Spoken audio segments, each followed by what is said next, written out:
So Micaiah lets the king have it. And he tells of this vision that he received from God, a vision of Israel scattered over hills like sheep. So he's seeing sheep, right, without a shepherd. The implication being that Israel's shepherd, who is the king, is going to be killed in battle, and like the sheep spread on the hill, Israel will be scattered. So the king is very irritated by Micaiah's prophecy. He says, "Didn't I tell you he would not prophesy good fortune for me, but only misfortune?" What's interesting is in the section that follows, Micaiah gives an explanation for why he is the lone dissenter.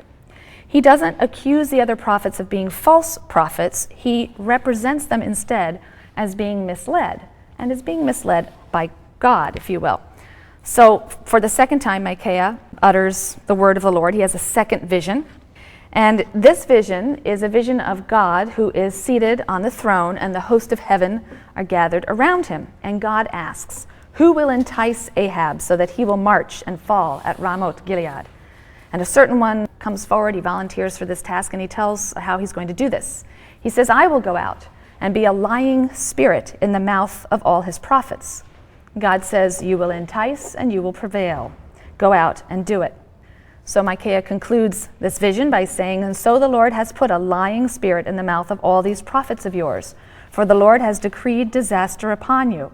It's all part of God's plan. God is setting up Ahab for disaster, presumably as punishment for his many sins, just as he set up Pharaoh by hardening his heart so that he would be punished, and hardening his heart against Moses' pleas to let the Israelites go. This is God's way of ensuring their demise, ensuring their punishment.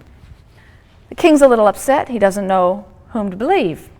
So he doesn't kill Micaiah on the spot. He imprisons him. He puts him on rations of bread and water just to see what the outcome of the battle will be first. And Micaiah agrees to this. He says, "If you ever come home safe, then the Lord has not spoken through me." His prophecy proves accurate, of course. The king tries to disguise himself so that no one will know that he is king, and no one will be able to target him in the battle. So he disguises himself. Nevertheless, he is killed in the battle, and his army scatters. The story of Micaiah is polemicizing against what the biblical writer perceived to be the nationalization or the co-optation of the prophetic guild, and in the process it paints a portrait of what the true prophet looks like.